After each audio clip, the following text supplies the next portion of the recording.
Bienvenue à nouveau sur la chaîne YouTube de Cabro. Aujourd'hui, nous allons apprendre à manipuler les fichiers sous format CSV avec Qt. Nous allons créer une interface Qt qui importe un fichier CSV et l'affiche dans une table vue. Pour ce faire, j'ai téléchargé un fichier sous format CSV en ligne, un fichier d'accès libre. On peut rapidement vérifier le format, le checklist.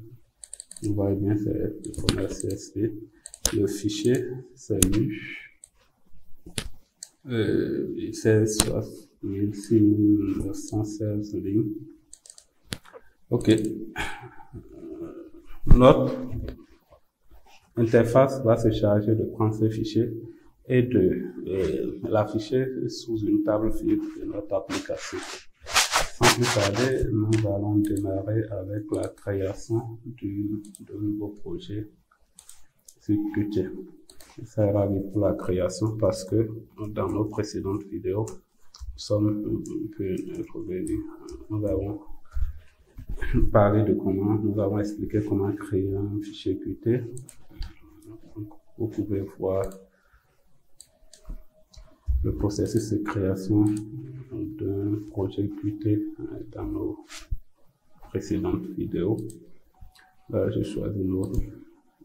Pour le kit, je vais juste garder le menu Shadow fait. C'est fini. Voilà, rapidement, notre projet est créé. On va d'abord travailler sur notre interface utilisateur. La interface. On a besoin de quoi? D'une vue. Pour afficher la vue, on a besoin de quoi? Qt, dans nos précédentes vidéos, on l'a montré. On a besoin d'une table vue.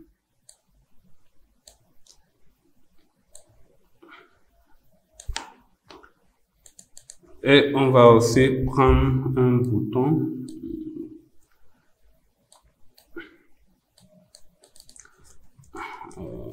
qui va permettre l'importation de fichiers CSV. Pour faire plus joli, on va le renommer ici rapidement, import.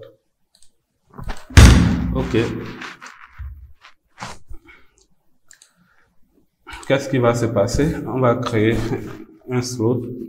Dans une de nos précédentes vidéos aussi, on a parlé des signaux et des slots sous Qt. On va créer un slot. On va mettre importation. Bon, nous allons le fichier. Pour la manipulation des fichiers, on aura besoin de la classe QFile. QFile de Qt. On aura aussi besoin de la classe QFileDialog qui va nous permettre de parcourir l'arborescence de notre explorateur Windows pour sélectionner le fichier en question. On aura aussi besoin de la table QTextStream qui va nous permettre de lire et d'écrire du texte dans le fichier. Include QTextStream.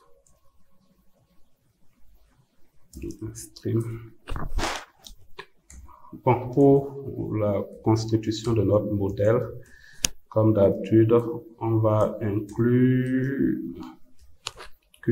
standard item modèle. Parfait. Ce qu'on fait rapidement ici avant de repartir sur notre fichier .ccc, on va déclarer le modèle de données qu'on va nommer modèle. On vient ici, on l'initialise rapidement. New standard item modèle avec 10. Voilà, ça fait, on est en train. Maintenant, qu'est-ce qui va se passer? Au clic du bouton importer, qu'est-ce que nous voulons? Nous voulons ouvrir l'explorateur Windows, qu'est-ce qui va, donc on fait appel à la classe QFileDialog. Pour lui dire qu'est-ce qu'on fait, on veut que tu nous aides à ouvrir le fichier et à récupérer son nom, donc get open file name. Donc on lui donne les paramètres. Vous êtes aussi habitué à QFileDialog, hein. Ouverture du fichier CSV.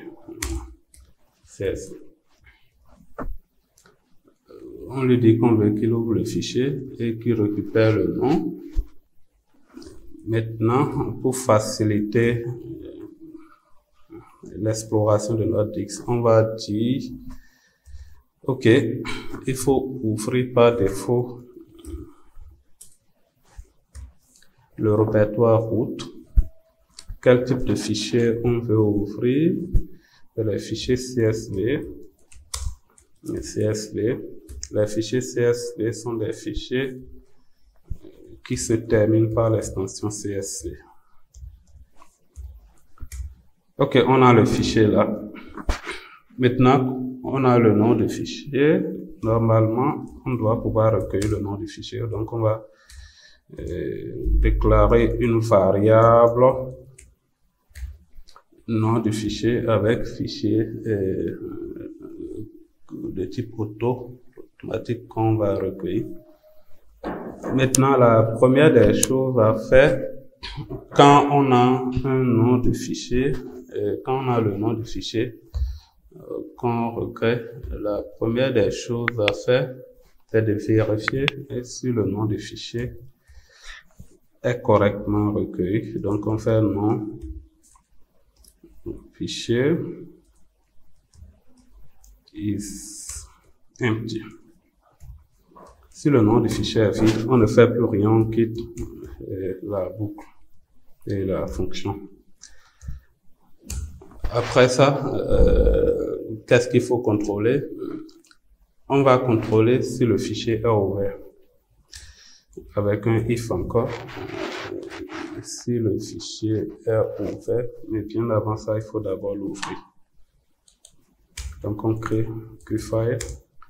Donc on va prendre fichier. On peut mettre file pour faire simple, hein. On met file, on met nom, fichier.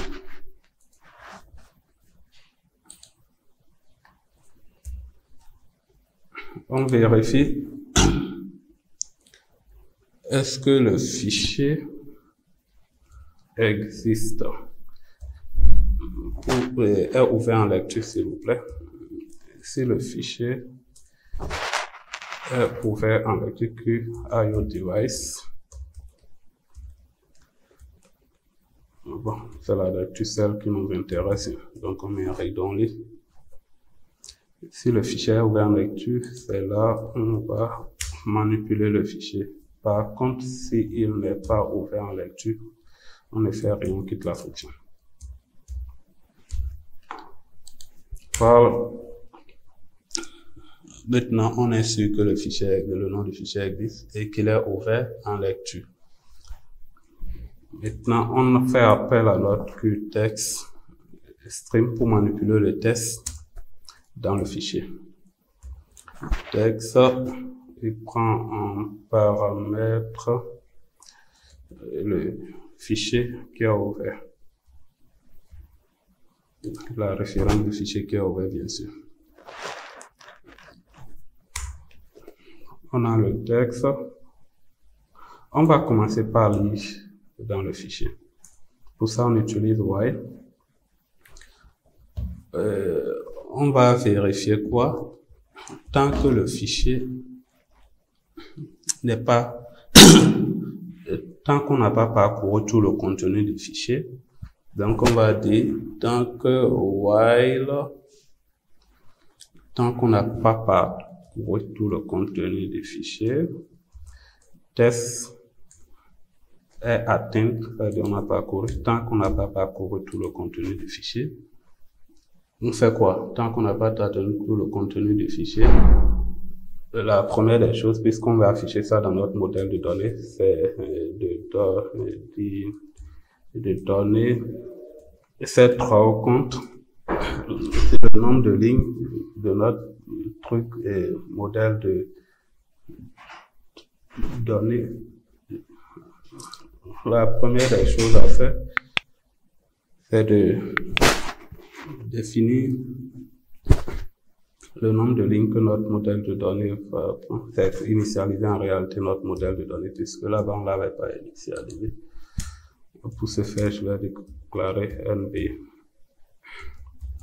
une ligne que je vais mettre 0. C'est par contre NB, ligne. Maintenant, on va maintenant lire chaque ligne de notre fichier. Regardez le tableau. Ce qu'on veut faire, c'est quoi? On prend cette ligne, on lit la première colonne, deuxième colonne, troisième colonne, quatrième colonne. Quand on finit de lire toutes les colonnes, on reprend la seconde ligne, on fait ainsi de suite. Donc, on va lire la première colonne, chaque ligne de notre fichier. Donc, on va déclarer une variable auto qui va lire chaque ligne. Pour ça, on va utiliser la fonction readLine de QTextString. readLine de QTextString. Voilà, elle nous retourne chaque ligne.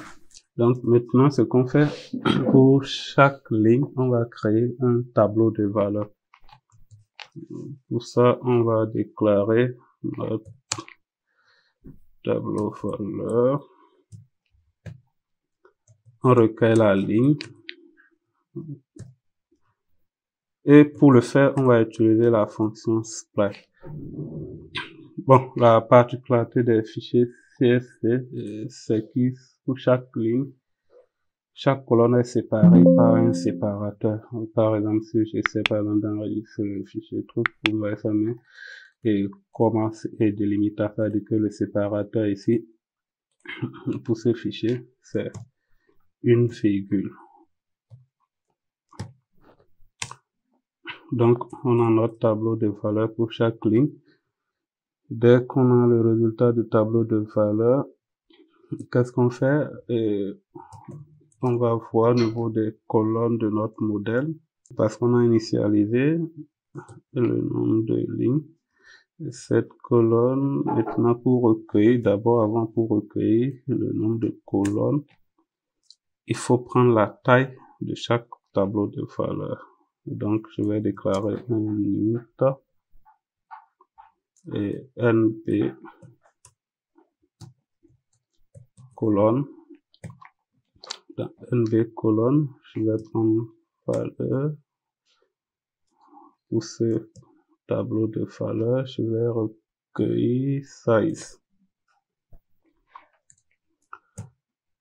Là, j'ai la taille.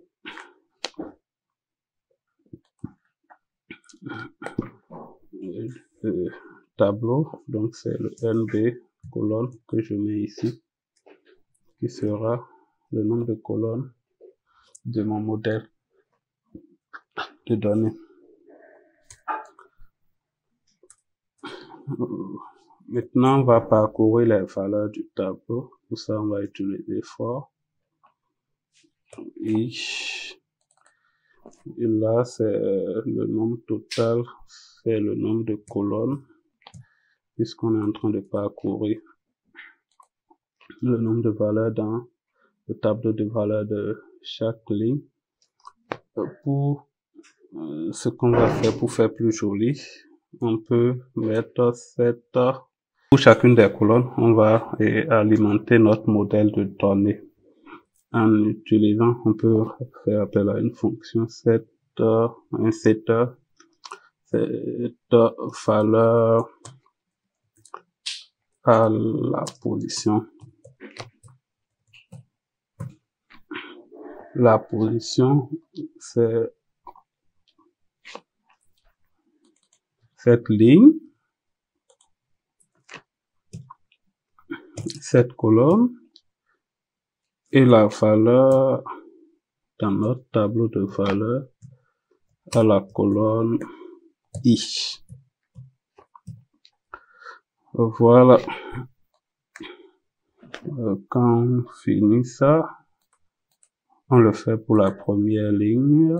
Pour pouvoir passer d'une ligne à une autre, on va incrémenter le nombre de lignes. Une pré-incrémentation. On incrémente le nombre de lignes pour pouvoir passer d'une ligne à une autre. On le fait jusqu'à finir toutes les lignes de notre tableau. Dès qu'on termine avec toutes les lignes de notre tableau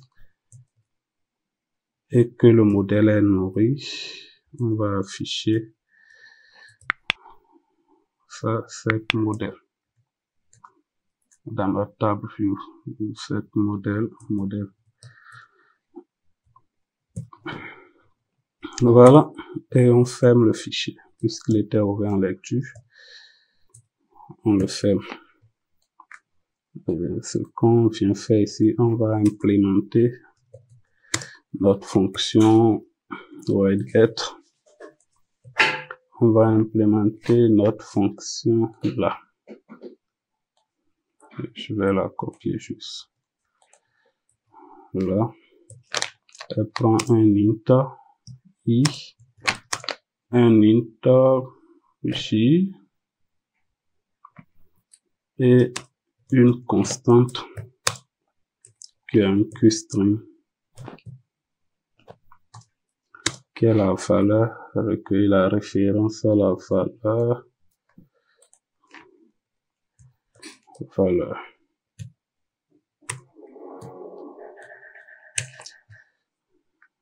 Refactor, on l'ajoute dans la déclaration. Qu'est-ce que la fonction va faire? Elle va alimenter notre modèle de données. Modèle. On a vu dans la vidéo précédente comment alimenter un modèle de données, cet item, la ligne I, la colonne J, et on va déclarer un type standard item qui on donne la valeur recueillie à la ligne I, à la colonne J dans notre tableau. Voilà notre modèle. On peut rapidement compiler pour voir ce que ça donne avant de revenir pour les modifications, bien les améliorations de ce qui a été fait. On a là, on importe notre fichier dans là, je l'importe. Il est en train de charger. Voilà, il charge.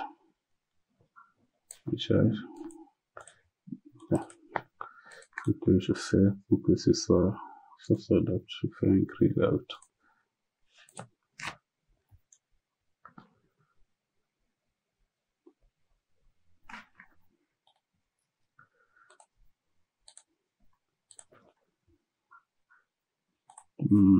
Je prends le fichier.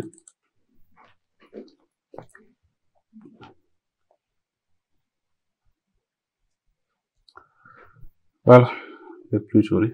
Vous voyez les valeurs. Mais ce que je veux, c'est quoi? Ça, par exemple, c'est l'entête du fichier. Et je veux qu'il apparaisse là, au lieu que ce soit 1, 2, 3, 4, 5. Comment je le fais? Je viens, quand il entre dans la boucle for, je lui dis si on est à la première ligne, tu vas te comporter autrement. Sinon, tu peux faire appel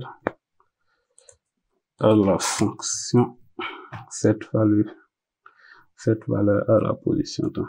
Si on est à la première ligne, je veux que tu me modifies le header les données de l'entête de mon modèle. À quelle position et c'est quelle ligne à la ligne et à la colonne I, parce que c'est l'entête à la colonne I. Et on a pratiqué aussi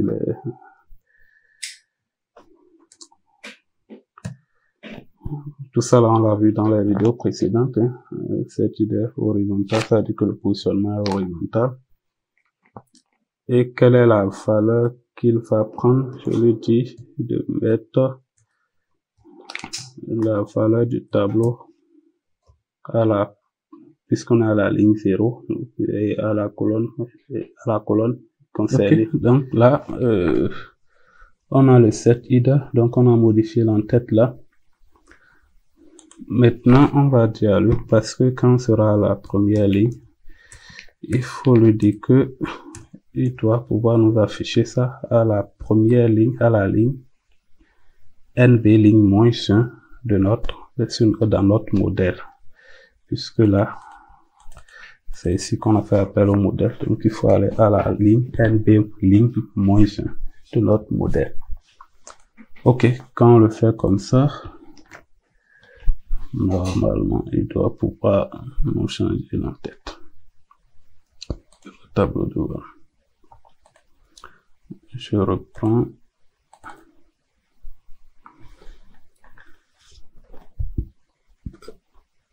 Il cherche. Voilà. On a là. Vous voyez, l'entête a changé. Ok. Voilà comment importer un fichier CSV, de format CSV, dans votre application quand vous développez avec Qt. Dites-nous en commentaire si vous appréciez la vidéo et si vous avez besoin qu'on fasse aussi une vidéo qui permet d'exporter un tableau, les éléments d'un tableau vers un fichier CSV. Merci de nous avoir suivis et à très bientôt.